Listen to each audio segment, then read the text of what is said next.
कृष्णाय वासुदेवाय हरये परमात्मने प्रणतक्लेशनाशाय गोविंदाय नमो नमः। भागवत जी के स्वाध्याय में आप सभी का बहुत बहुत स्वागत है। चैनल पे यदि आप पहली बार आए हैं तो चैनल को सब्सक्राइब कर लें। वीडियो अगर पसंद आए तो उसको अवश्य शेयर करें और मेरा हौसला इसी तरह बढ़ाते रहें। जय जय श्री राधे।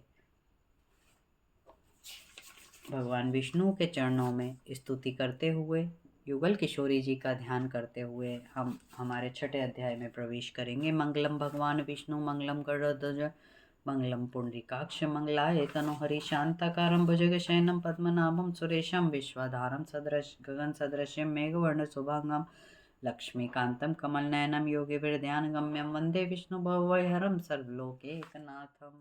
में ब्रह्मा जी का कैलाश पे जाना और शंकर जी की स्तुति करना श्रवण करेंगे। गए विरंच सुर सात ले शंकर जी के धाम कर प्रसन्न कैलाशपति पूरन कीने काम।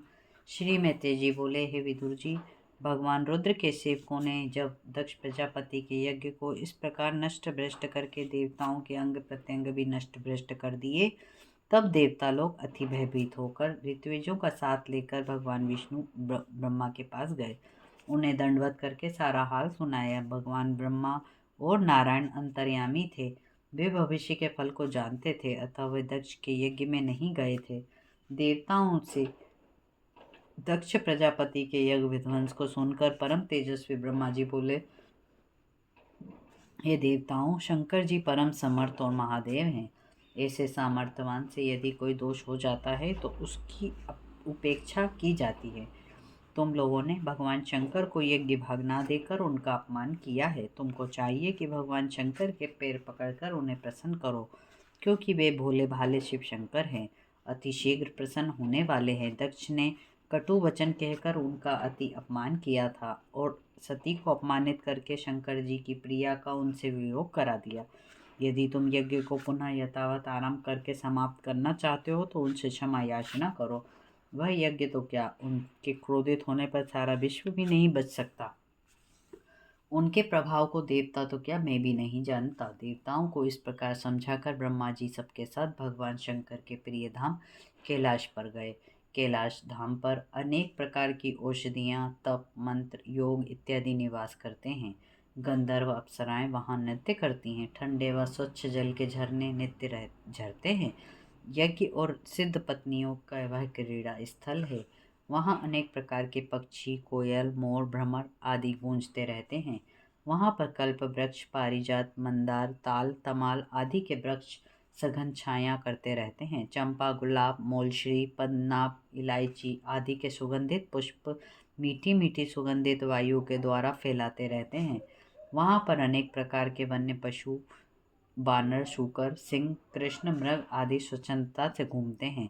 उस कैलाश पर्वत के चारों ओर नंदा अलकनंदा नाम की दो चोटियां नदियां बहती हैं। वहां पर यज्ञराज कुबेर की अलकापुरी शोभायमान है। वहां पर सौगंधिक नाम की वन अति रम्य है। हे विदुर जी, उस नंदा अलकनंदा नदियों में रति को भी लजाने वाली देवांगनाएं अपने प्रियतमों के साथ विहार करती हैं। उनके कूचों से लगा हुआ कुमकुम धूल पर जल को गीला कर देता है। कुमकुम की सुगंधि से मिश्रित होकर जल को वहां पर आने वाले हाथी अपनी हाथनियों के साथ प्यासे न होने पर भी पीते हैं। अलकापुरी के पश्चात देवगणों ने सुगंधित नाभन को पार किया तथा उससे आगे भगवान शंकर का निवास एक वट वृक्ष दृष्टि आया। वह वट वृक्ष 100 योजन ऊंचा और 75 योजन में फैला हुआ था। वहां पर सूर्य की किरणें नीचे तक नहीं पहुंच सकती थी। उस वट वृक्ष पर कोई पक्षी का घोंसला भी नहीं रहता। वहां पर योग मुद्रा में बैठे हुए देवादिदेव महादेव शंकर को विराजमान देखा। भगवान शंकर की मूर्ति अति सुंदरमय, क्रोधहीन, शांत थी। वहां पर सनकादिक ऋषिगण के साथ यक्षराज कुबेर उन शंकर जी की सेवा कर रहे थे। भगवान शंकर के कांतिमय शरीर पर भस्म मृगचर्म भी थी। सिर पर जटा और दंड धारण किए हुए थे। उनके सुंदर भाल पर बालेंद्र चंद्रमा शोभायमान था। वहां पर बहुत से ब्रह्म ज्ञानियों के बीच नारद जी बैठे हुए थे। भगवान शंकर से ब्रह्मा का उपदेश सुन रहे थे। भगवान शंकर का बायां चरण उनकी दाहिनी जांघ पर और बायां हाथ बाएं घुटने पर था। वे तर्क मुद्रा में बैठे थे। काष्ठ की टेकनी का सहारा लेकर एकाग्र मन से ब्रह्मा का ध्यान कर रहे थे। उसी समय देवताओं समेत पितामह ब्रह्मा वहां पहुंचे। उन्हें देखते ही भगवान शंकर उठ खड़े हुए और सिर झुकाकर उन्हें प्रणाम किया। शंकर जी के निकट बैठे हुए ऋषि महर्षियों ने भी ब्रह्मा जी को प्रणाम किया। श्री ब्रह्मा जी नम्रता से बोले, हे देवादिदेव, मैं आपके प्रभाव को जानने में असमर्थ हूँ। आप ब्रह्म हैं, जगत के स्वामी हैं। मकड़ी की भांति आप ही इस जगत रूपी जाले को फैलाकर अपने में लीन कर लेते हैं। आप ही ने वैदिक कर्मों के विस्तार के लिए दक्ष को कारण मात्र बनाकर यज्ञ कराया है। यह संपूर्ण मर्यादा आपने ही बांधी है। देव, दक्ष के शुभ कर्म में यह अशुभ फल क्यों प्राप्त हुआ? हे देवादिदेव, यदि आप कहें कि यह मेरे क्रोध के कारण हुआ तो यह भी ठीक नहीं, क्योंकि यह सारा विश्व आप ही में समाया है। आप में कभी भेद बुद्धि उत्पन्न नहीं होती। जो कामासक्त पुरुष हैं और अज्ञानी हैं, आप उन्हें भी नहीं मारते, क्योंकि वे तो स्वयं मरे होते हैं।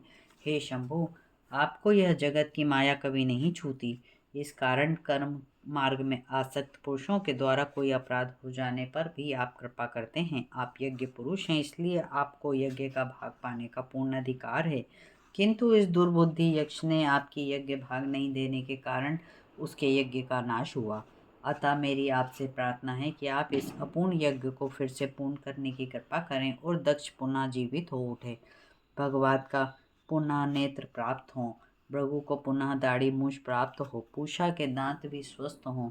जिन जिन देवताओं के अंग भंग हो गए हैं वे सब स्वस्थ हो जाएं। यज्ञ का शेष भाग आपका होना चाहिए, उसी भाग से आप यज्ञ को पूर्ण कीजिए। इसके साथ छठा अध्याय यहीं समाप्त होता है। कल हम 7वें अध्याय में भगवान शंकर द्वारा प्रजापति के यज्ञ की पूर्ति को श्रवण करेंगे। कर्पूर गौरम करुणावतारम संसार सारम भुजगेंद्रहारम सदा वसंतम हृदयारविंदे भवम भवानी सहितं नमामि। सर्वमंगल मांगल्ये शिवे सर्वार्थ साधिके शरण्ये त्र्यंबके गौरी नारायणी नमोस्तुते।